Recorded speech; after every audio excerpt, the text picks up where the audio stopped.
മേശാന്തിയായിട്ട് 6 മാസം കഴിഞ്ഞ് പുറത്തിറങ്ങുമ്പോൾ ശരിക്കും നമ്മൾ കരഞ്ഞു പോകും. അത് എല്ലാ മേശാന്തിമാർക്കും അത് ഫീൽ ചെയ്യുന്നു. മനം നിറയും ഗുരുവായൂരിൽ കണ്ണന് കാണുന്ന നേരം. എങ്ങനെയാണ് ഒരു മേൽശാന്തിയുടെ ഒരു ദിവസം തുടങ്ങുന്നത്? 2:15 ഒക്കെ ആകുമ്പോൾ എണീക്കും.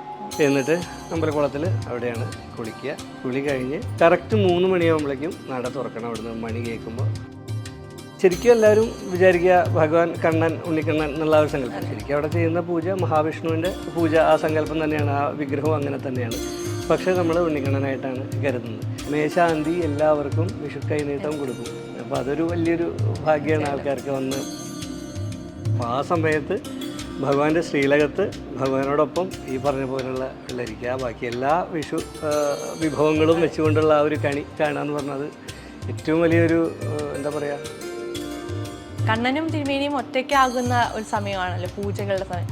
ആ ഒരു സമയത്തുള്ളൊരു എനർജി എത്രത്തോളമാണ്? ശരിക്കും നേദ്യ സമയത്താണ് ഭഗവാന് നമ്മൾ മാത്രമേ ഉണ്ടാവുള്ളൂ. കാരണം നമ്മൾ ഊട്ടുകയാണ് ഭഗവാന് എന്നുള്ളത്. അപ്പോൾ ഭഗവാൻ ഭയങ്കര കുസൃതിയുള്ള ഒരാളാണെന്ന് നമ്മൾ പറയും.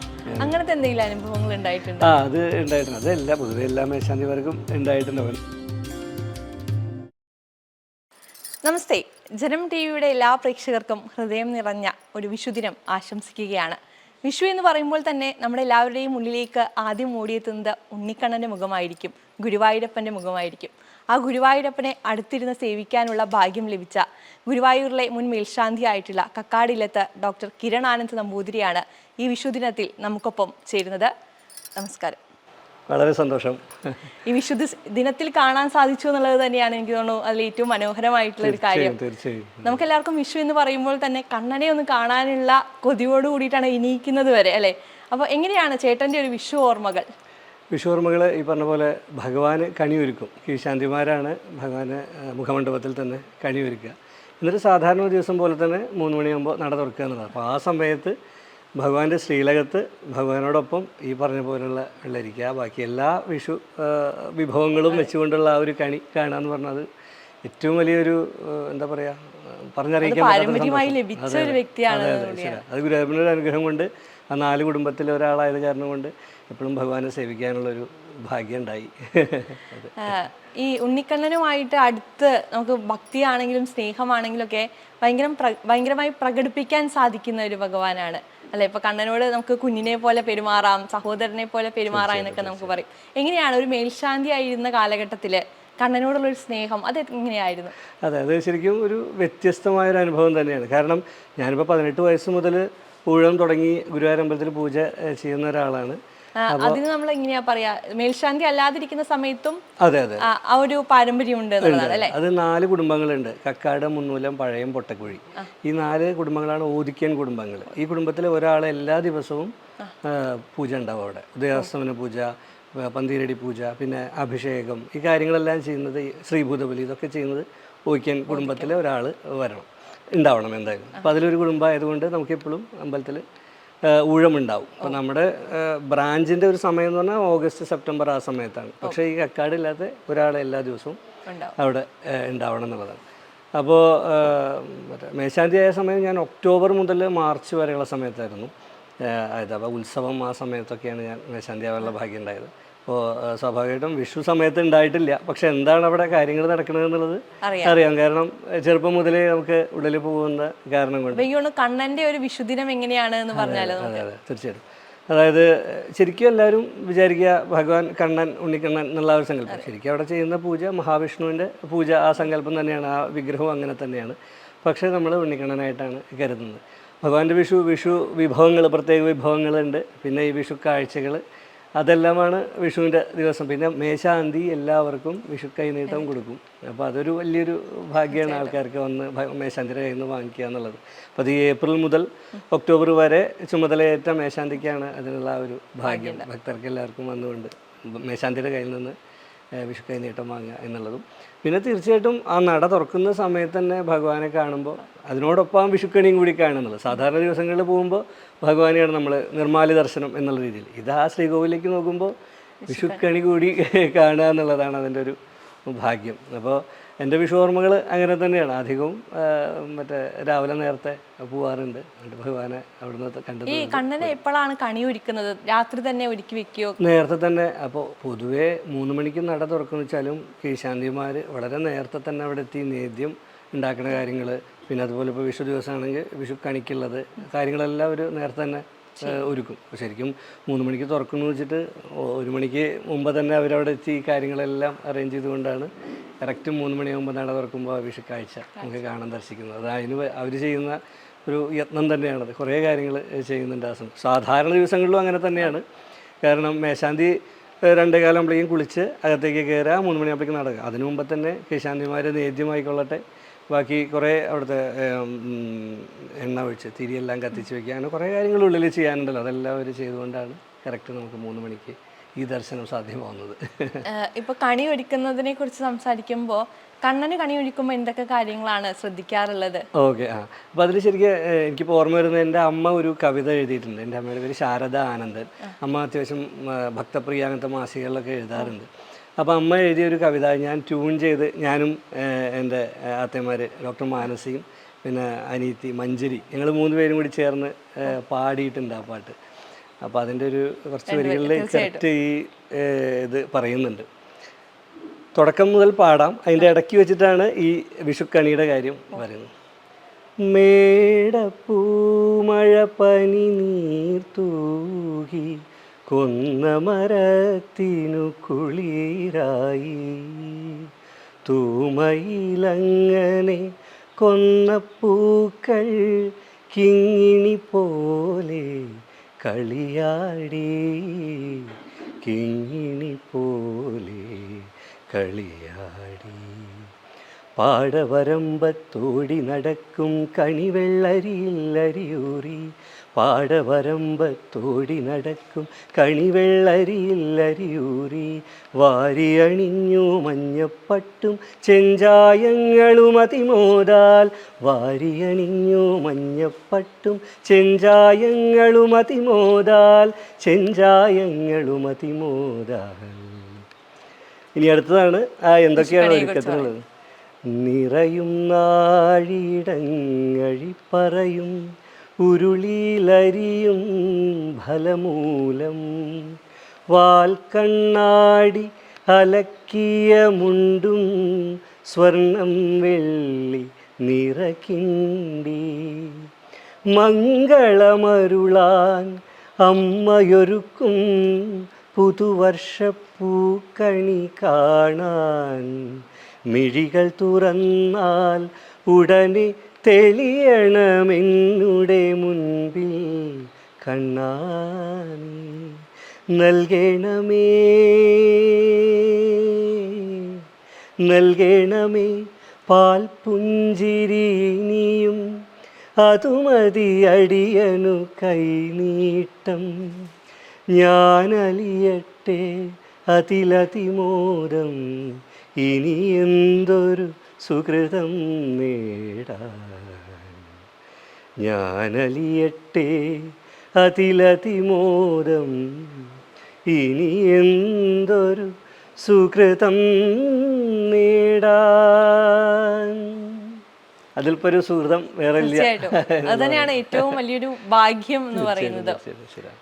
ഈ ഗുരുവായൂർ ക്ഷേത്രവുമായി പാരമ്പര്യമായി ബന്ധമുണ്ടെങ്കിൽ ഇപ്പൊ മേൽശാന്തി ആകാൻ എനിക്ക് തോന്നുന്നു മറ്റില്ലക്കാർക്കും പറ്റും എന്നുള്ളതാണ് അല്ലേ? അപ്പൊ എങ്ങനെയാണ് മേൽശാന്തി ആവുന്നത്? അത് ഈ പറഞ്ഞ പോലെ നമുക്ക് ഇപ്പം നമ്മൾ ഈ ഓദിക്കൻ കുടുംബമായ കാരണം കൊണ്ട് ഗുരുവായൂരത്തെ ചിട്ടവട്ടങ്ങൾ നമുക്ക് അറിയാമെന്നുള്ളൊരു കാര്യമുണ്ട്. അതുകൂടാതെ ചില പെരുവനം, ശുഖപുരം അങ്ങനത്തെ ഗ്രാമത്തിലുള്ള ആൾക്കാർക്കും അപ്ലൈ ചെയ്യാൻ പറ്റും. അപ്പോൾ അതിനൊരു നമ്മളാദ്യം അപ്ലിക്കേഷൻ ഫോം ഉണ്ട്, അപ്ലൈ ചെയ്യണം. അതിനുശേഷം ഒരു ഇൻ്റർവ്യൂ ഉണ്ട്. അതിനുശേഷമാണ് നമ്മളെ ആ നറുക്കിലേക്ക് നമ്മൾ സെലക്ട് ആവുന്നത്. അതിനുശേഷം ആ നറുക്ക് എടുക്കുകയാണ് ചെയ്യുക. മേശാന്തി ആരാണോ ആ മേശാന്തിയാണ്, കറണ്ട് മേശാന്തിയാണ് നറുക്കെടുക്കുക. ആരുടെ പേരാണോ വരുന്നത് അദ്ദേഹമായിരിക്കും അടുത്ത മേശാന്തി എന്നുള്ളതാണ്. തീർച്ചയായിട്ടും ഭഗവാൻ തന്നെയാണ് അത് സെലക്ട് ചെയ്യുന്നത്, തീരുമാനിക്കുന്നത് എന്നർത്ഥം.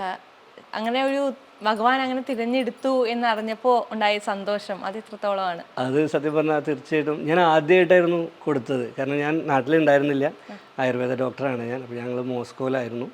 ഒരു 6-7 വർഷം മോസ്കോയിലായിരുന്നു വർക്ക് ചെയ്തിരുന്നത്. അതിനുശേഷം നാട്ടിലേക്ക് വന്നു. നമ്മളിവിടെ ഒരു വേദാരണ്യം ആയുർമന എന്ന് പറഞ്ഞു, അവിടെയാണ് ഇപ്പോൾ നമ്മൾ ഇരിക്കുന്നത്. ആയുർവേദ ഹോസ്പിറ്റലാണ് ഞാനും മാനസികം കൂടി ചേർന്ന് നടത്തുന്നത്. അപ്പോൾ ഈ ഹോസ്പിറ്റൽ സ്റ്റാർട്ട് ചെയ്യണം എന്നുള്ളൊരു പ്ലാനോടുകൂടി നാട്ടിലേക്ക് വന്നിരുന്നു. അപ്പോഴാണ് മേശാന്തി നറുക്കെടുപ്പിന് കൊടുക്കണം എന്നുള്ളത്. എൻ്റെ അച്ഛൻ പറഞ്ഞു ഇനിയിപ്പോൾ നറുക്കെടുപ്പിന് കൊടുക്കാം, എന്തായാലും ഇപ്പോൾ കുറച്ച് നാൾ ഉണ്ടായിരുന്നില്ല, നാട്ടിലൊന്നും ഉണ്ടായിരുന്നില്ല. അപ്പോൾ ഇനിയിപ്പോൾ ഞാൻ എന്തായാലും അവിടുന്ന് മതിയാക്കി പോകുന്നത് തന്നെയായിരുന്നു. നാട്ടിലത്തെ കാര്യങ്ങൾ ചെയ്യണം, ഊഴമൊക്കെ നോക്കി ചെയ്യണം. ഊഴം എന്നാണ് പറയുക, നമ്മുടെ ഈ വർഷം ചെയ്യുന്ന അമ്പലത്തിൽ ചെയ്യുന്ന പൂജയ്ക്ക് ഊഴം എന്നാണ് പറയുക. അതുകൂടാതെ നാട്ടിലും പ്രാക്ടീസ് സ്വന്തമായി ചെയ്യണം എന്നുള്ള ഒരു പ്ലാൻ ഞങ്ങൾക്ക് 2 പേർക്കും ഉണ്ടായിരുന്നു. അങ്ങനെ വന്നതാണ്. അപ്പോൾ ആ സമയത്താണ് നറുക്കെടുപ്പിന് അപ്ലൈ ചെയ്യുന്നത്. ആദ്യമായിട്ടാണ് അപ്ലൈ ചെയ്യുന്നത്. അപ്പോൾ ഈശ്വരാനുഗ്രഹത്താൽ ആദ്യത്തെ തവണ തന്നെ കിട്ടുകയാണ് ചെയ്തത്. അപ്പോൾ തീർച്ചയായിട്ടും എന്താണ് ഇതിൻ്റെ കാര്യങ്ങളെല്ലാം മനസ്സിലാക്കാൻ വേണ്ടി അവിടെ തന്നെ നിൽക്കുകയായിരുന്നു ഞാൻ.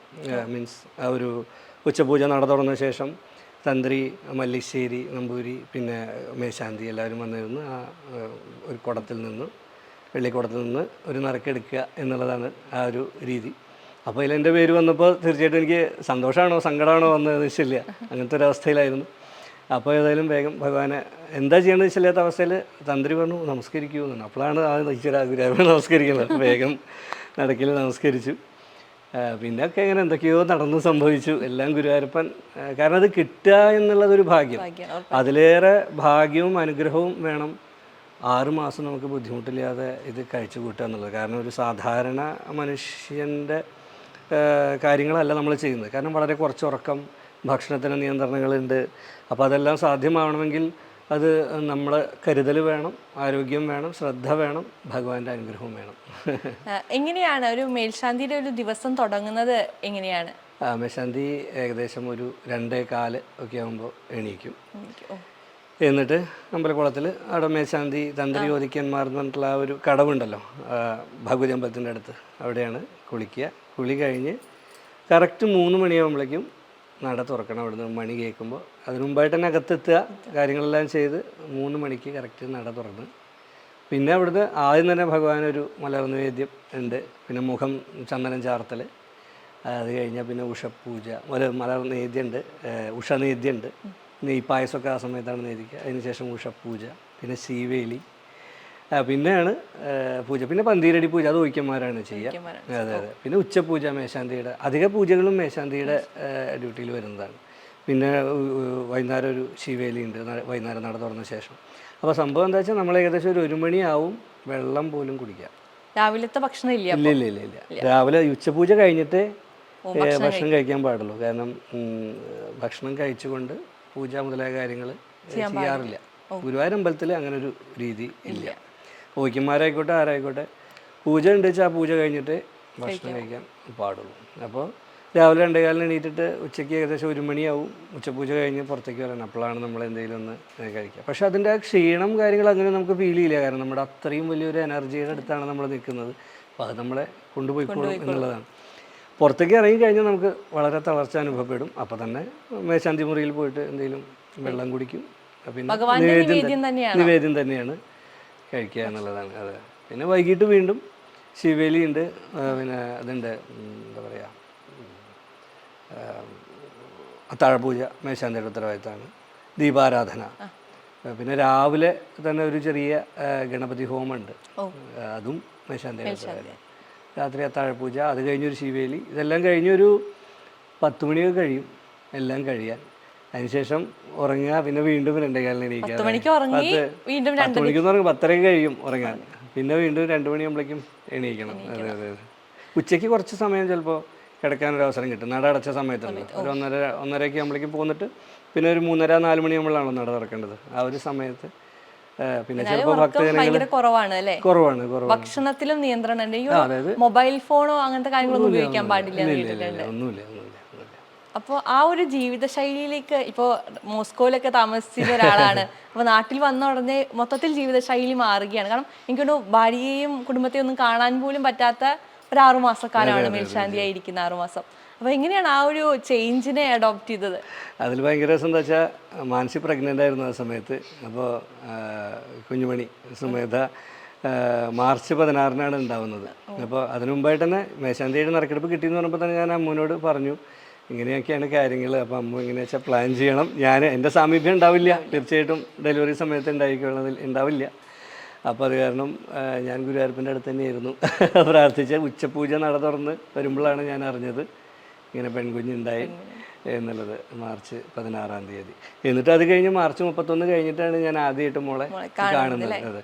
ഇപ്പോൾ പൊതുവെ മേശാന്തി ആയിരിക്കുമ്പോൾ ആത്തന്മാർ നമ്മളെ കാണാനോ സംസാരിക്കാനോ പാടില്ല. കാരണം എന്താ വെച്ചാൽ നമ്മുടെ ആ ഒരു എനർജി ലെവൽ ആ ഒരു രീതിയിലാണ്. അപ്പോൾ നമുക്ക് വേറൊന്നിലേക്കും ശ്രദ്ധയും കാര്യങ്ങളും പോകരുത് എന്നുള്ളതാണ്. അച്ഛനമ്മ എൻ്റെ ഓപ്പിളുണ്ട്, രശ്മി, പിന്നെ അളിയൻ ശംഭുവേട്ടനൊക്കെ കൂടെ തന്നെ ഉണ്ടായിരുന്നു. മേശാന്തിക്ക് കുറച്ച് പേര് കാര്യങ്ങളൊക്കെ ചെയ്യാൻ വേണ്ടിയിട്ടേ, നമ്മുടെ പറഞ്ഞ പോലെ ഭക്ഷണത്തിൻ്റെ കാര്യങ്ങൾ, അങ്ങനെ ഒരുപാട് കാര്യങ്ങൾക്ക് വേണ്ടി 3-4 ശിഷ്യന്മാർ എന്നാണ് പറയുക ഉണ്ടാവും. അപ്പോൾ ശംഭുവേട്ടനുണ്ടായിരുന്നു, പിന്നെ ഓപ്പിള് രശ്മി, ഓപ്പിളൊക്കെ ഇടയ്ക്കിടയ്ക്ക് വന്നിരുന്നു. പിന്നെ അമ്മൂനും ഫുൾ സപ്പോർട്ടായിട്ട് ഓപ്പിളും ഉണ്ടായിരുന്നു, അച്ഛനും അമ്മയൊക്കെ. കാരണം ഇത്രയും വലിയൊരു സ്ഥാനം ഭഗവാൻ തരിക ആ സമയത്ത് എന്ന് പറഞ്ഞാൽ നമ്മളതിനെ ഏറ്റവും നല്ല രീതിയിൽ ചെയ്യണം. ആ സമയത്ത് ഒരു കുട്ടി ഉണ്ടാവുക എന്നുള്ളത് ഒരു ഭാഗ്യം തന്നെ. അപ്പോൾ അതിൽ ഒട്ടും വിഷമം എന്നുള്ള രീതിയിലാണ് അല്ല, കാരണം ഞാനില്ല എന്നുള്ള രീതിയിലൊരു വിഷമമൊന്നുമില്ല. പക്ഷെ എന്നാലും മനസ്സിനെ അതുകൊണ്ട് പാകപ്പെടുത്തിക്കൊണ്ട് എന്തായാലും എല്ലാം ഗുരുവായൂരപ്പൻ്റെ അനുഗ്രഹം കൊണ്ട് കുഞ്ഞുമണി ഒരു ബുദ്ധിമുട്ടും ഇല്ലാതുണ്ടായി. അപ്പോൾ അത് എനിക്ക് സത്യം പറഞ്ഞാൽ ഇപ്പോൾ ഞാൻ പ്രവൃത്തി 18 വയസ്സ് മുതൽ ചെയ്യുന്നുണ്ടെങ്കിലും മേശാന്തി എന്നുള്ള കാലഘട്ടത്തിലെ ആ ഭഗവാനെ കാണുന്ന രീതിയിലൊരു വ്യത്യാസമുണ്ട്, ഒരു ഇൻറ്റിമസി കൂടുതലുണ്ട്. അതെ അതെ അതെ, ആ ഒരു ഇതാണ്. കാരണം ശരിക്കും മേശാന്തിയായിട്ട് 6 മാസം കഴിഞ്ഞ് പുറത്തിറങ്ങുമ്പോൾ ശരിക്കും നമ്മൾ കരഞ്ഞു പോകും. അത് എല്ലാ മേശാന്തിമാർക്കും അത് ഫീൽ ചെയ്യുന്നു. കാരണം നമുക്ക് ഇപ്പോൾ മേശാന്തി ആയിട്ട് ഇറങ്ങുന്നതിൻ്റെ ഒരു 10-15 ദിവസം മുമ്പ് തന്നെ നമുക്കറിയാം അടുത്ത മേശാന്തി ആരാണ് എന്നുള്ളത്. അപ്പോഴേക്കും ഇൻ്റർവ്യൂവും ബാക്കി കാര്യങ്ങളൊക്കെ കഴിയില്ല. അപ്പോൾ നമുക്ക് തോന്നും അയ്യോ ഇനി ഞാനല്ല, ഇനി വേറൊരാളാണ് എന്ന് പറയുമ്പോൾ നമുക്ക് എന്തോ ഒരു വിഷമം ഉള്ളിലിങ്ങനെ വരും. അതാ ഇൻറ്റിമസി കൂടുതലുള്ളപ്പോഴാണല്ലോ നമുക്ക് അതുപോലെ തോന്നുന്നത്. അതുകൊണ്ട് അതൊരു വലിയ എനർജിയാണ്. അപ്പോൾ അതിനോട് ഞാൻ ആ ഒരു രീതിയിൽ അങ്ങനെയൊന്നും തോന്നുന്നില്ല.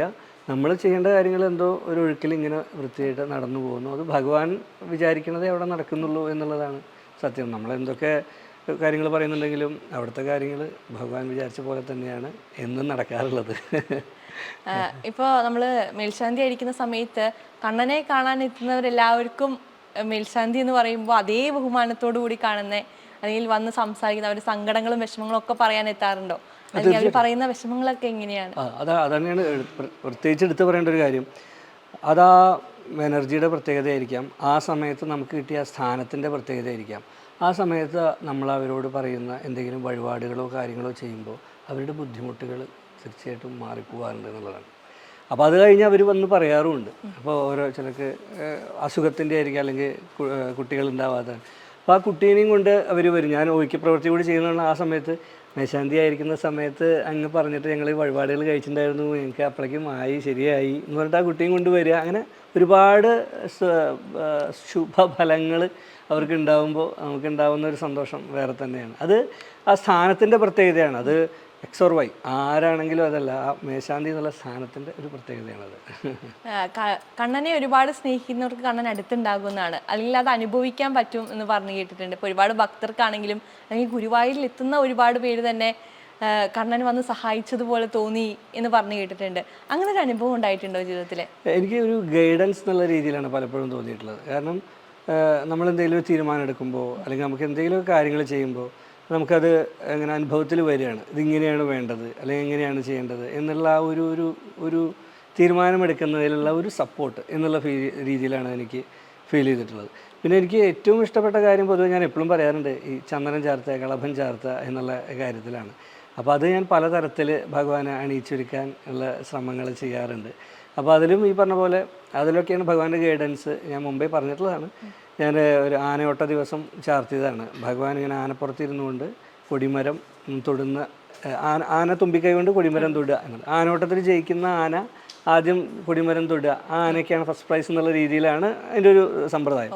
അപ്പോൾ ആ ഒരു ഇത് മനസ്സിൽ വെച്ചുകൊണ്ട് ഭഗവാൻ ആനപ്പുറത്തിരിക്കുന്നു, കൊടിമരം ചന്ദനം കൊണ്ട് ചാർത്തി, എന്നിട്ട് അതിൽ ആനയുടെ തുമ്പിക്കൈ തൊടുന്നു. ഇതാണ് ഞാൻ ഉദ്ദേശിച്ചത്. ഞാൻ ചാർത്തി കഴിഞ്ഞപ്പോൾ സ്വാഭാവികമായിട്ടും ഉച്ചപൂജ സമയത്ത് നമ്മളെ സഹായിക്കാനൊക്കെ ആയിട്ട് ഒരു ഊയ്ക്കൻ കൂടെ ഉണ്ടാവും ഉച്ചപൂജ അടച്ചിരിക്കുന്ന സമയത്ത്. അപ്പോൾ ആ സമയത്ത് മേശാന്തി ചാർത്തുന്നു.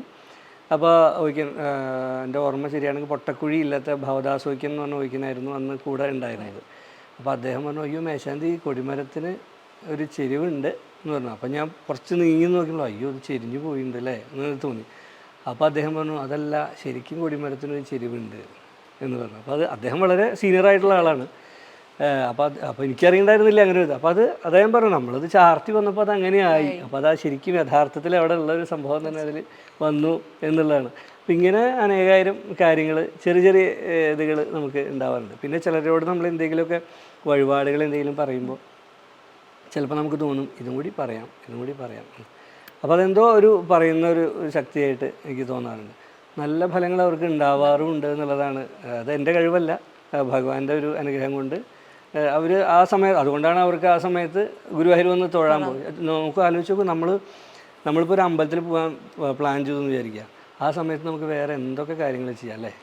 അതല്ലാതെ നമുക്ക് അമ്പലത്തിൽ നമ്മൾ കാർ ഓടിച്ച് അല്ലെങ്കിൽ ഫ്ലൈറ്റിൽ അല്ലെങ്കിൽ ട്രെയിനിൽ നമ്മൾ കഷ്ടപ്പെട്ട് ഭഗവാന്റെ അടുത്തെത്താനുള്ള ഒരു സമയം നമ്മൾ കണ്ടെത്തി. അതല്ലേ ഈശ്വരാനുഗ്രഹം എന്ന് പറയുന്നത്. അല്ലെങ്കിൽ നമുക്ക് ആ സമയത്ത് വേറെ എന്തൊക്കെ ചെയ്യാൻ തോന്നാം. അപ്പോൾ അവരെത്തി എന്നുള്ളത് തന്നെ അതൊരു എനർജി നല്ലതായതുകൊണ്ടാണ്. പിന്നെ ഈ ഗുരുഭവനപുരി എന്ന് പറഞ്ഞാൽ അത്രയ്ക്കും പോസിറ്റീവായിട്ടുള്ളൊരു സ്ഥലമാണ്. അവിടെ എത്തുക എന്ന് പറഞ്ഞാൽ തന്നെ പുണ്യം. അവിടെ നമ്മൾ ഗുരുവായൂർ ക്ഷേത്രത്തിൽ എത്തിക്കഴിഞ്ഞാൽ തന്നെ നമുക്ക് ഭയങ്കര ഒരു എന്താ പറയുക, ഭയങ്കര ഒരു സമാധാനമാണ് ജീവിതത്തിൽ തോന്നാറുള്ളത്. അല്ലെങ്കിൽ നമുക്കിപ്പോൾ അത്രയും സ്ട്രെസ്സൊക്കെ ഉണ്ടെങ്കിൽ അവിടെ എത്തുമ്പോൾ അതൊന്നും ഇല്ലാതെയാകുന്ന ഒരു അന്തരീക്ഷമുണ്ട്. അപ്പോൾ ആ ഒരു സ്ഥലത്ത് 6 മാസക്കാലം രാവും പകലും താമസിച്ചിട്ടുണ്ട്. അപ്പോൾ ഈ എല്ലാ ആളുകളും ഒഴിഞ്ഞു പോയി കഴിഞ്ഞിട്ടുള്ളൊരു ഗുരുവായൂരുണ്ട്, തിരക്കൊന്നും ഇല്ലാത്തൊരു ഗുരുവായൂർ. ആ ഒരു സമയത്തെ അനുഭവം എങ്ങനെയാണ്? സത്യം പറഞ്ഞാൽ ഇപ്പോൾ ഒരു മേശാന്തിയുടെ ഡ്യൂട്ടി എന്നുള്ള സമയത്തെല്ലാം അധികവും അവിടെ തിരക്കുള്ള സമയം തന്നെയാണ്. ഏറ്റവും കുറവ് ഈ പറഞ്ഞ പോലെ കുളിക്കാൻ പോകുന്ന സമയത്ത്, വൈകുന്നേരം ഒരു 3:30 ആകുമ്പോൾ കുളിക്കാൻ പോകുന്ന സമയത്ത് ആൾക്കാരൊക്കെ വന്നു തുടങ്ങുന്നേ ഉണ്ടാവുള്ളൂ എന്നുള്ളത്. അപ്പോൾ നമുക്ക് പ്രത്യേകിച്ച് ഒരു ഇതായിട്ടൊന്നും തോന്നില്ല. നമ്മൾ കാണുന്ന ഗുരുവായൂർ, പക്ഷെ നമുക്ക് ശരിക്കും ഉള്ളിലുള്ളത് എപ്പോഴും തിരക്കായിട്ടുള്ള ഒരു ഇതാണ്. പക്ഷെ അത് വേറൊരു ഫീൽ തന്നെയാണ് കേട്ടോ. കാരണം ഒരു ശാന്തമായ ഒരു അനുഭവം എന്നുള്ളത് അത് ഉണ്ട്. പക്ഷെ സ്വാഭാവികമായിട്ടും എനിക്ക് എല്ലാവരെയും കണ്ടുകൊണ്ട്, ആൾക്കാരെയൊക്കെ കണ്ടുകൊണ്ട് ഉള്ള ഒരു ഗുരുവായൂരാണ് ഇഷ്ടം. പ്രത്യേകിച്ചും ഈ ഉത്സവ സമയത്തൊക്കെ, പള്ളിവേട്ട, ആറാട്ട്, ഈ സമയത്തൊക്കെ ആ തിരക്കുകളെല്ലാം മുകളിൽ മേശാന്തി മുറിയുടെ സൈഡിലായിട്ടൊരു സ്ഥലത്തിരുന്നു കൊണ്ട് ഞാൻ കണ്ടിരുന്നു. കാരണം പൊതുവെ അവിടെയാണ് ഇരിക്കാറ്. ആ സമയത്താകുമ്പോൾ നമുക്ക് ഫുൾ കാണാൻ പറ്റും. കണ്ണനും തിരുമേനിയും ഒറ്റയ്ക്കാകുന്ന ഒരു സമയമാണല്ലോ പൂജകളുടെ സമയം. ആ ഒരു സമയത്തുള്ളൊരു എനർജി എത്രത്തോളമാണ്? ആ സമയത്ത് പറഞ്ഞാൽ ശരിക്കും നേദ്യ സമയത്താണ് ഭഗവാന് നമ്മൾ മാത്രമേ ഉണ്ടാവുള്ളൂ. കാരണം നമ്മൾ ഊട്ടുകയാണ് ഭഗവാന് എന്നുള്ളത്. അപ്പോൾ ആ സമയത്തൊക്കെ ശരിക്കും ഞാൻ പ്രാർത്ഥിച്ച് ഇതാക്കാറുണ്ട്. ശരിക്കും നമ്മൾ ഭഗവാന് സമർപ്പിക്കുക എന്നുള്ള രീതിയിൽ തന്നെ കൊടുക്കാൻ ശ്രമിക്കാറുണ്ട്. പ്രാർത്ഥിച്ച് നമ്മുടെ നിവേദ്യം സ്വീകരിക്കണേ എന്നുള്ള പ്രാർത്ഥനയോടുകൂടി. കാരണം വളരെ സൈലൻ്റായിരിക്കും, വേറെ ഒരു ശബ്ദവും ഇല്ല. ഒരു ആകെ ഈ നെയ്ത്തിരിനാളം മാത്രമേ ഉള്ളൂ, ബാക്കി ഫുൾ ഇരുട്ടാണ്. മീൻസ് ശ്രീലകത്ത് അങ്ങനെയാണല്ലോ, ചൂടും ഒക്കെ ഉണ്ടാവും. അതൊന്നും നമുക്കൊരു ഫീൽ ചെയ്യില്ല. അകത്തിരിക്കുമ്പോൾ അതൊന്നും തോന്നില്ല. പുറത്തേക്ക് ഇറങ്ങുമ്പോഴാണ് ആകെ വിശത്ത് വിളിച്ച് അയ്യോ ക്ഷീണം എന്നുള്ളൊരു തോന്നൽ കുറച്ചെങ്കിലും തോന്നുക. അകത്തിരിക്കുമ്പോൾ നമ്മളതൊന്നറിയില്ല. അപ്പോൾ നമ്മൾ നേദ്യ സമയം, പിന്നെ അതുപോലെ ചാർത്തുന്ന സമയം, ഈ സമയത്തൊക്കെയാണ് നമ്മൾ ഒറ്റയ്ക്ക്. ഏറ്റവും ശരിയാണ്, നേദ്യ സമയത്താണ് വേറെ ആരും അകത്ത് ഉണ്ടാവാതിരിക്കുക.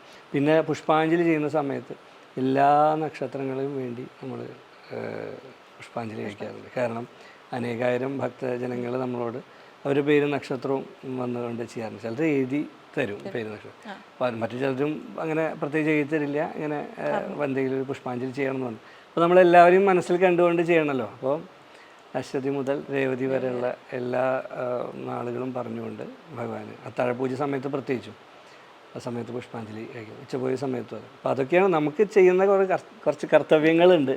കാരണം നമ്മളൊരു ദൂതൻ എന്നുള്ള രീതിയിലാണ് ആൾക്കാർ കാണുന്നത്, ഭഗവാന്റെ അമ്മ എന്നുള്ള സ്ഥാനം. അപ്പോൾ അത് നമ്മൾ തീർച്ചയായിട്ടും ചെയ്തു കൊടുക്കുക എന്നുള്ളതാണ് ശ്രമിക്കാറ്. ഭഗവാൻ ഇഷ്ടപ്പെട്ട നിവേദ്യങ്ങൾ ഇപ്പോൾ നമുക്ക് പെട്ടെന്ന് മനസ്സിലേക്ക് വരിക വെണ്ണയും പഞ്ചസാരയൊക്കെ വരും. പക്ഷേ ഏറ്റവും കൂടുതൽ ഭഗവാൻ ഏത് നിവേദ്യമാണ് ഇഷ്ടം? ഭഗവാൻ ഇപ്പോൾ ഉച്ചപൂജയ്ക്ക് കാളൻ ഉണ്ടാവും, പിന്നെ പായസം, പാലട. ഗുരുവായൂർ അമ്പലത്തിൽ പാലടയുണ്ട് കേട്ടോ, പക്ഷേ വളരെ കുറച്ചേ അത് ഉണ്ടാക്കാറുള്ളൂ. പാൽപ്പായസമാണ് അധികവും. പാലട വളരെ വിശേഷപ്പെട്ടൊരു ഇതാണ്. പിന്നെ വെണ്ണ, തൈര്, അതെ, കദളിപ്പഴം, നേദ്യം, ഇതൊക്കെയാണ് പൊതുവെ. എന്തെങ്കിലും വിട്ടുപോയി വറുത്തപ്പേരി ഉണ്ടാവും, അതെ, നെയ്യിൽ വറുത്തപ്പേരി, അതൊക്കെ ഉണ്ടാവും. അതൊക്കെയാണ് ഭഗവാന്. വെള്ളി ഉരുളിയിലാണ് ഉച്ചയ്ക്ക് നേദിക്കുക. ഇതെല്ലാം ശാന്തിമാർ അതെല്ലാം പ്രിപ്പയർ ചെയ്തിട്ട് കൊണ്ടുവന്ന് തരും, ഭഗവാന് വെച്ച് നമ്മൾ നേദിക്കുക എന്നുള്ളതാണ്. ഉച്ചപൂജയ്ക്കാണ് വിഭവസമൃദ്ധമായ സദ്യ ഉണ്ടാവുന്നത്. ഗുരുവായൂർ അമ്പലത്തിലെ പൂജകളെയും വിധാനങ്ങളെയൊക്കെ നോക്കുമ്പോൾ നമുക്ക് അറിയുന്ന പൂജകൾ കുറവാണെന്ന് തോന്നുന്നു. പക്ഷെ അതിൽ തന്നെ ഇപ്പോൾ വാഗച്ചാർത്ത് നമ്മൾ ഒരുപാട് കേട്ടിട്ടുണ്ട്, പക്ഷെ കൃത്യമായി അത് എന്താണെന്ന് അറിയാത്തവരുണ്ട്. അപ്പോൾ അതിനെക്കുറിച്ച് കൂടി ഒന്ന് പറഞ്ഞു തരാമോ?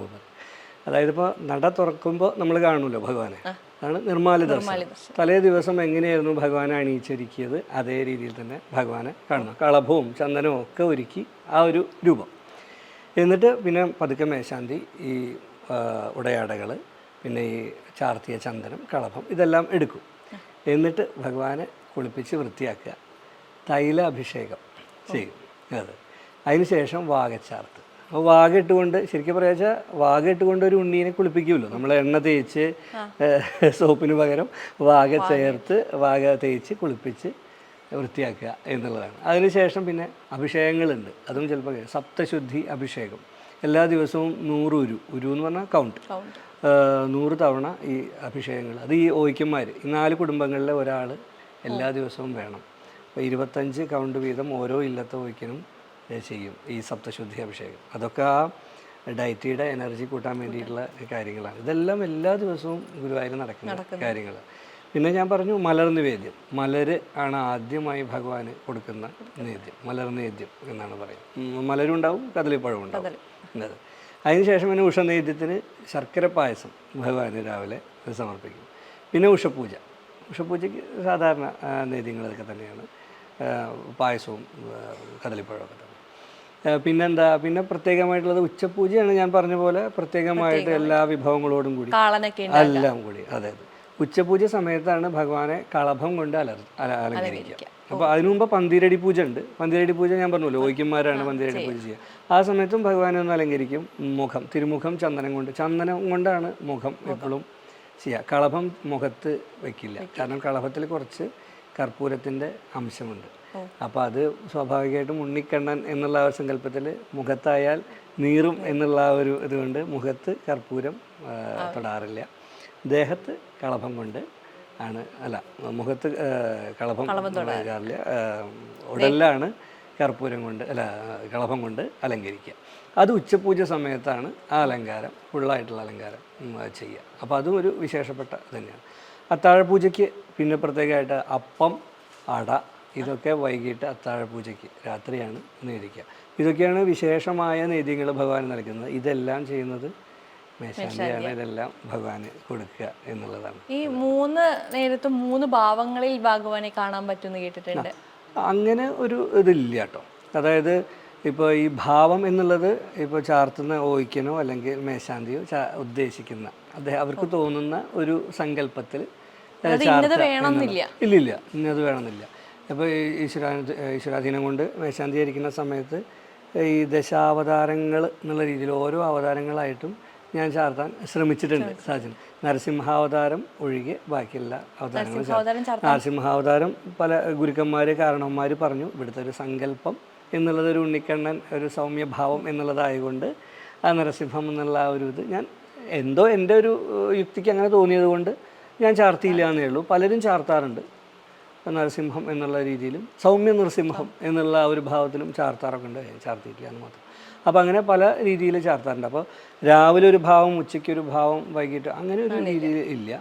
രാവിലെ സ്വാഭാവികമായിട്ടും ഞാനിപ്പോൾ പറഞ്ഞല്ലോ മുഖം ചാർത്തി കയ്യിലൊരു ഓടക്കോലും പിടിപ്പിച്ച് ആ രീതിയിലാണ്. ഒരു 4 മണിയൊക്കെ ആകുമ്പോൾ നട തുറന്നാൽ നിങ്ങൾക്ക് കാണാൻ പറ്റുക. പട്ടുകോണ കൊടുത്തിട്ടായിരിക്കും ചെയ്യുക. പന്തീരടി പൂജ, അതായത് ഒരു 9 മണിക്ക് നിങ്ങൾ ഗുരുവായൂർ അമ്പലത്തിൽ തൊഴാൻ പോയി കഴിഞ്ഞാൽ, നട തുറന്നു കഴിഞ്ഞാൽ മുഖം ചന്ദനം ചാർത്തി ഉണ്ടാവും, കയ്യിൽ ഓടക്കോലുണ്ടാവും, ഒരു മുണ്ട് എടുത്തിട്ടുണ്ടാവും, ചെറിയൊരു മുണ്ട്, പാവമുണ്ട് എടുത്തിട്ടാണ് പൊതുവെ പന്തീരടി പൂജ കഴിഞ്ഞാൽ ആ രീതിയിലാണ് ചാർത്തുക. ഉച്ചപൂജ കഴിഞ്ഞാൽ ഈ മുണ്ട് മാറ്റിയിട്ട് അവിടെ ഫുൾ കളഭം കൊണ്ട് നമ്മൾ എന്താണ് ഉദ്ദേശിച്ചത്, ചിലപ്പോൾ ഊഞ്ഞാലാടന കാണാനായിരിക്കാം, ചിലപ്പോൾ ഒരു താമരപ്പൂ കൈ പിടിച്ച് നിൽക്കണേ, ചിലപ്പോൾ ആനപ്പുറത്തിരിക്കുന്ന കഷ്ണമായിട്ടായിരിക്കും. അപ്പോൾ എന്താണോ ആ സമയത്ത് തോന്നുന്നത് അത് നമ്മൾ ചാർത്തുക എന്നുള്ളത്. പിന്നെ അതേ രീതിയിൽ തന്നെയാണ് രാത്രി വരെയും. അത്താഴ പൂജയ്ക്കും ഇപ്പം നമ്മൾ ഉച്ചയ്ക്ക് എന്താണോ ചാർത്തിയത് അത് തന്നെയാണ്. അതിൻ്റെ ഇടയിൽ എന്തെങ്കിലും അശുദ്ധി കാര്യങ്ങൾ സംഭവിക്കുകയാണെങ്കിൽ മാത്രം വീണ്ടും നമ്മൾ ഭഗവാനെ ഒന്ന് കുളിപ്പിച്ച് ഇതാക്കി വൃത്തിയാക്കി എടുക്കും. വീണ്ടും സമയത്തിനനുസരിച്ച് ചിലപ്പോൾ വീണ്ടും മാറ്റി ഒന്ന് ചാർത്തും. അതാണ് പൊതുവെ ആ ഒരു സങ്കല്പം. അപ്പോൾ ഭഗവാൻ ഭയങ്കര കുസൃതിയുള്ള ഒരാളാണെന്ന് നമ്മൾ പറയും.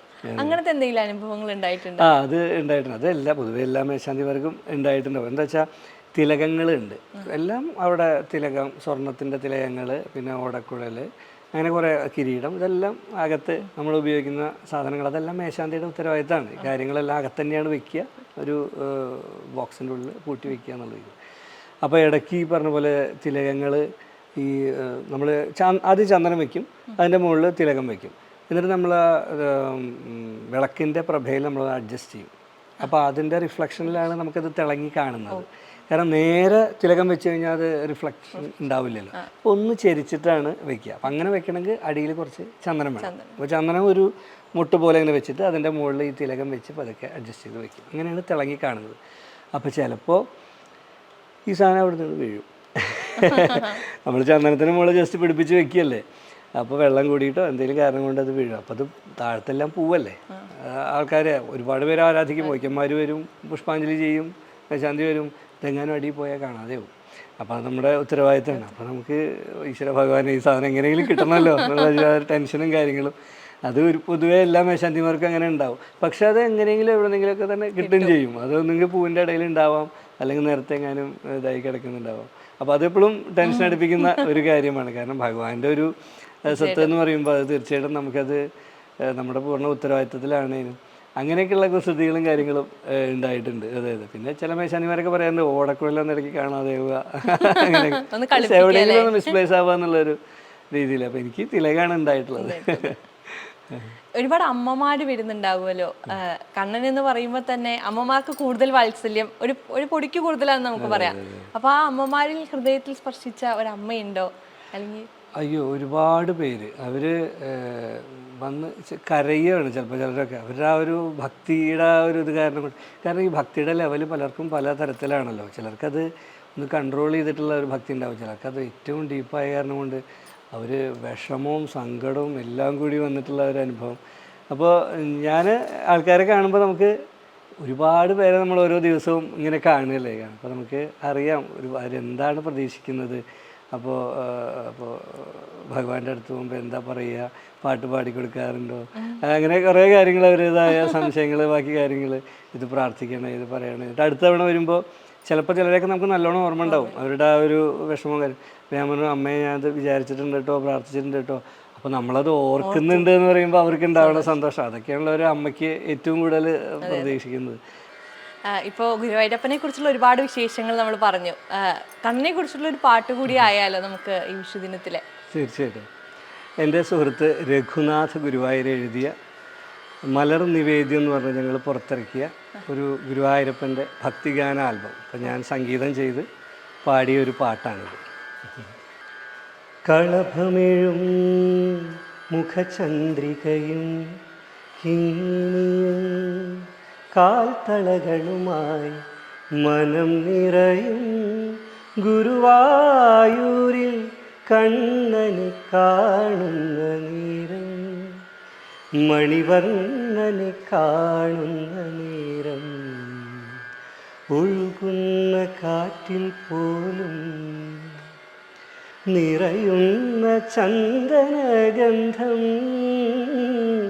ഒഴുകുന്ന കാറ്റിൽ പോലും നിറയുന്ന ചന്ദനഗന്ധം, ഉണരുമ്പോൾ അറിയുന്നു കണ്ണാ ഞാനിന്നു രാധയെ പുൽകിയ മായിക സ്പർശം, എൻ വേദനകളലിയുന്ന സാന്ത്വന സ്പർശം. കളഭമെഴും മുഖചന്ദ്രികയും കിങ്ങിണിയും കാൽത്തളകളുമായി മനം നിറയും ഗുരുവായൂരിൽ കണ്ണനെ കാണുന്ന നേരം, മണിവണ്ണനെ കാണുന്ന നേരം. തീർച്ചയായിട്ടും മനോഹരമായിട്ടുണ്ട്. നമ്മൾ പക്ഷേ ഈ പാട്ടുകൾ പാടുമ്പോൾ നമ്മുടെ ഉള്ളിലേക്ക് കണ്ണൻ്റെ ഒരു രൂപം നമ്മൾ കേൾക്കുമ്പോൾ നമുക്ക് വരാറുണ്ട്. ചേട്ടന് ഏത് രൂപമാണ് കണ്ണൻ്റെ പെട്ടെന്ന് ഉള്ളിലേക്ക് വരിക? എനിക്ക് ഉണ്ണിക്കണ്ണൻ്റെ രൂപം തന്നെയാണ് വരുന്നത്. അടുത്ത് അമ്പാടി പൈക്കളും ഒക്കെ ആയിട്ട് ഓടക്കോലും വിളിച്ചിങ്ങനെ നിൽക്കുന്ന ആ ഒരു രൂപം തന്നെയാണ് എൻ്റെ മനസ്സിൽ. ഒരു മരത്തിൻ്റെ ഇതിന് ചാരി നിന്നുകൊണ്ട് ഓടക്കുല് വായിക്കുന്ന ഒരു രൂപം, അതാണ് ഞാൻ എപ്പോഴും സങ്കല്പിക്കാറുള്ളത്. ഇപ്പം ഞാൻ നേരത്തെ പറഞ്ഞല്ലോ, ഓരോരുത്തർക്കും ഇപ്പം എനിക്ക് കണ്ണൻ എന്ന് പറയുന്നത് എനിക്കൊരു കൂട്ടുകാരനെ പോലെ കാണാൻ ഇഷ്ടമുള്ള ഒരാളാണ് ഞാൻ. എന്നാൽ ചിലർക്കത് ഉണ്ണിയാവും, ചിലർക്കൊരു ജ്യേഷ്ഠനെ പോലെ അല്ലെങ്കിൽ അനിയനെ പോലെയൊക്കെയാണ്. ഒരു അച്ഛൻ്റെ അനുഭവമാണോ അല്ലെങ്കിൽ ഒരു ഏട്ടൻ്റെ അനുഭവമാണോ ചേട്ടന് കിട്ടാറുള്ളത് ഭഗവാന്റെ അടുത്തെത്തുമ്പോൾ? എനിക്ക് ശരിക്കും ഒരു സുഹൃത്ത് എന്നുള്ള ഒരു ഇതാണ് എനിക്ക് കിട്ടാറുള്ളത്. അതാ ഞാൻ പറഞ്ഞത്, ഒരു സുഹൃത്ത് എന്ന് പറയുമ്പോൾ നമ്മുടെ ജ്യേഷ്ഠനായിരിക്കാം, അനിയനായിരിക്കാം, പക്ഷെ നമ്മളെ ഗൈഡ് ചെയ്യുന്ന ഒരാൾ എന്നുള്ള ഒരു സങ്കല്പത്തിലാണ് ഞാൻ എപ്പോഴും കരുതാറ്. അതെ. തീർച്ചയായിട്ടും. എന്തായാലും ഒരുപാട് സന്തോഷം കണ്ടതിലും സംസാരിച്ചതിലും എല്ലാം. എന്താണ് ഈ വിഷു ദിനത്തിൽ ഗുരുവായൂരപ്പൻ്റെ ഭക്തരോട് പറയാനുള്ളത്? ആദ്യം തന്നെ ജനം ടി വിയുടെ എല്ലാ പ്രേക്ഷകർക്കും എൻ്റെ സ്നേഹം നിറഞ്ഞ വിഷു ആശംസകൾ. ഗുരുവായൂരപ്പൻ്റെ ഭക്തരോട് എന്താ പറയുകയെന്ന് ചോദിച്ചാൽ, നമ്മൾ കറകളഞ്ഞ ഭക്തി, ബാക്കിയുള്ളവരെ ദ്രോഹിക്കാതെ നമ്മൾ വേണ്ട കാര്യങ്ങൾ നിസ്വാർത്ഥമായി ചെയ്യുക എന്നുള്ളത് മാത്രമാണ് നമ്മൾ ചെയ്യേണ്ടത്. ബാക്കി ഭഗവാന്റെ അനുഗ്രഹം കൂടെ വന്നുകൊള്ളും എന്നുള്ളതാണ്, അല്ലേ? ഉറപ്പായിട്ടും. അത്ര മാത്രമേ പറയുള്ളൂ. എന്തായാലും ചേട്ടനും കുടുംബത്തിനും 1000 വിഷു ആശംസകൾ നേടുകയാണ്. നമസ്കാരം. വളരെ സന്തോഷം. ഹരേ കൃഷ്ണ.